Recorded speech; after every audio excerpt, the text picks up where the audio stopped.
অধিকারীদের ছেড়ে যাওয়া চেয়ারে সুবলের পরবর্তী চেয়ারম্যান হলেন সুপ্রকাশ গিরি।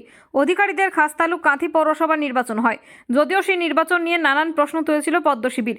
পৌর নির্বাচনের ফলাফল ছিল এমন: 21টি ওয়ার্ডের মধ্যে তৃণমূল 17টি আসন, বিজেপি 3টি আসন আর নির্দল 1টি আসন পায়। তৃণমূল জয়লাভ করার পর ও দলের অন্দরে ছিল বিস্তর জলখোলা, কে হবে কাঁথির প্রথম নাগরিক। নানা শিবির টানাটানির পর শেষ পর্যন্ত বর্ষিয়ান কাউন্সিলর সুবল মান্নাকে চেয়ারম্যান করার নির্দেশ আসে রাজ্য থেকে। সাংসদ শিশির অধিকারী স্তুতি ও ওনাকে গুরুদেব বলে সম্বোধন করার পর ওই ভিডিওই ভাইরাল হতেই শুরু হয় চরম বিতর্ক। জল গড়ায় রাজ্য ও পৌর ও নগর উন্নয়ন দপ্তর পর্যন্ত। চরম বিড়ম্বনায় পড়ে দল। অগত্যা দলের অস্বস্তি ঢাকতে রাজ্যের নির্দেশ দেয় পদত্যাগ করার। সেই নির্দেশ অমান্য করে দলীয় সিদ্ধান্তের বিপক্ষে গিয়ে অনৈতিকভাবে তাকে সরানো নিয়ে কলকাতা হাইকোর্টের দ্বারস্থ হন তিনি। যদিও সমগ্র বিষয় কোর্টের পর্যবেক্ষণে আসার আগেই 16 কাউন্সিলরের সম্মতিক্রমে সুবলের বিরুদ্ধে অনাস্থা পাশ হয়ে যায়। এরপর চেয়ারম্যান অপসারণ হওয়ার পর উপপৌর প্রধান সুপ্রকাশ গিরি বর্তমান দায়িত্ব সামলাচ্ছেন পৌর প্রধানের। স্থায়ী পুরপ্রধান না থাকায় যাবতীয় কাজে সমস্যা হচ্ছে, ব্যাহত হচ্ছে পৌর পরিষেবা দেওয়ার ক্ষেত্রেও।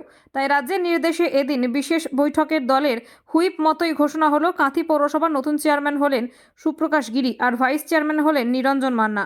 খুশি তৃণমূল কর্মী সমর্থকরা। না, লাগার কিছু নয়। আমি একজন রাজনৈতিক কর্মী। মমতা বন্দ্যোপাধ্যায়ের আদর্শ মেনে আমরা রাজনীতি করি।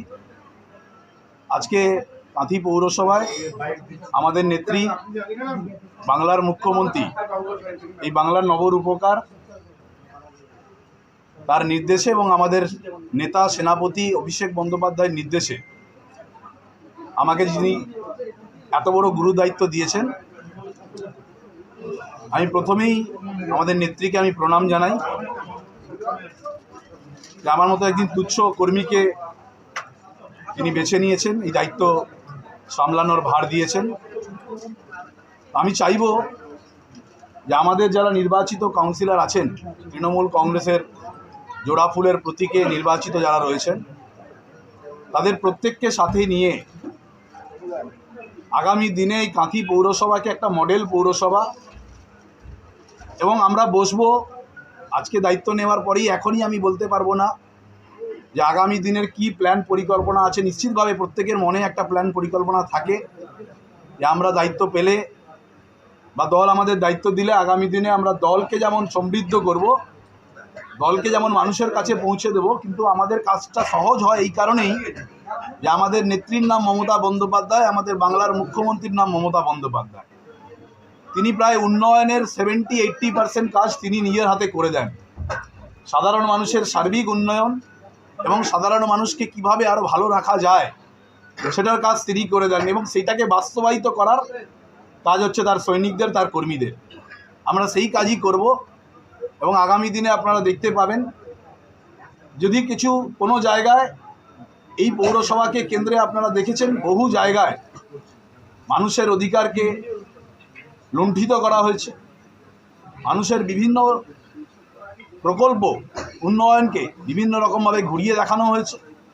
আমরা চাইব সকলে মিলে আলাপ আলোচনার মাধ্যমে এই পৌরসভা আগামী দিনে বাংলার মধ্যে একটা নজিরবিহীন পৌরসভা হয়ে দাঁড়াবে, তার চেষ্টা আমরা সকলে করি। না, নিশ্চিতভাবে দেখুন, আমাদের ওপরে দল আছে, নেত্রী আছেন, তিনি সবটা নজর রেখেছেন। টান বাহানো নয়, কিছু নিয়মকানুন থাকে, সেই নিয়মকানুনের জন্য হয়তো আমরা পৌরসভা পরিষেবার ক্ষেত্রে 15-20 দিন পিছিয়ে গেছি, কিন্তু আমরা আশাতীত এবং আমরা নিশ্চিত যে সেই পৌরসভার পরিষেবা আবার সাধারণ মানুষের কাছে আমরা পৌঁছে দিতে সমর্থ হব সকলে মিলে। সুভাষবাবু, আপনি এখন কাঁথির প্রথম নাগরিক, কাঁথির নাগরিকদের উদ্দেশ্যে আপনার প্রথম বার্তা কি হবে? না, নিশ্চিতভাবে কাঁথির নাগরিকদের উদ্দেশ্যে আমার বার্তা এটাই হবে যে আমাদের এই পৌর বোর্ডের প্রতি আপনারা আস্থা রাখুন, ভরসা রাখুন, মমতা বন্দ্যোপাধ্যায়ের প্রতি আস্থা রাখুন, ভরসা রাখুন।